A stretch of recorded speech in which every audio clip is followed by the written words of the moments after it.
Justin Trudeau has lost his war against the Canadian truckers, which means he's also lost his war against human rights, bodily autonomy, morality, and decency. Liberty and freedom have already prevailed, even if Trudeau remains ignorantly unaware of this stark reality.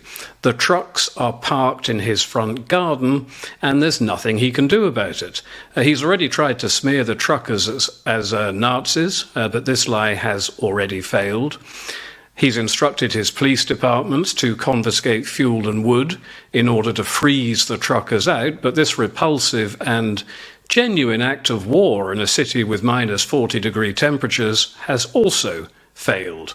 He's assaulted little old men, he's stolen money raised in good faith, he's attempted to get social service intervention to remove truckers' children, and he's dishonestly described the peaceful protest as an insurrection. All of these have failed.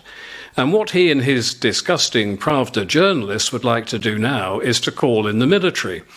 And on this, I agree with him, but purely from a logistical perspective. The military could arrest the truckers, requisition tow trucks, and have Ottawa trucker-free within 48 hours. Stalin would have done this on day one.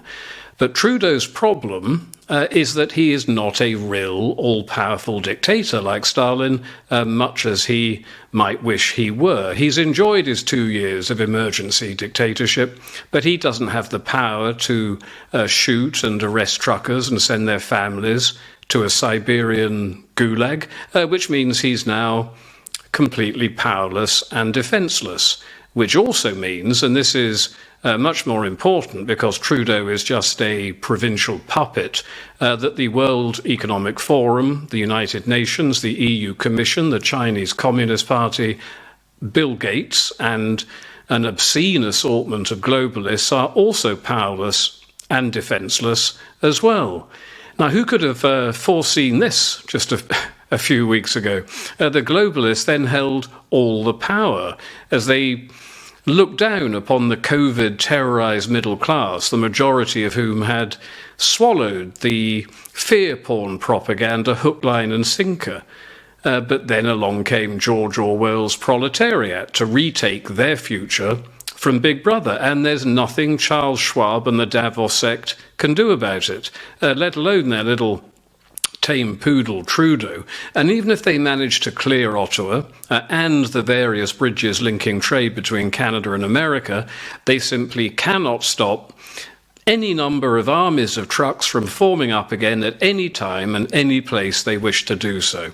So Trudeau has now met his Ceausescu moment, and he has effectively two choices. He can turn and flee, or he can crush the counter-revolutionaries with military might. Now, neither of these choices would keep Trudeau out of a future Nuremberg II dock, and the second, of course, I think, is an impossibility in the modern West, or at least it is for the time being. There is one other choice, though, and it's a very simple one. Trudeau simply has to stop trying to force people to bend to his illiberal will. Seriously, it's really as simple as that. And it's the only thing that Trudeau, because he has already lost, can realistically do. Seriously, it's as simple as that.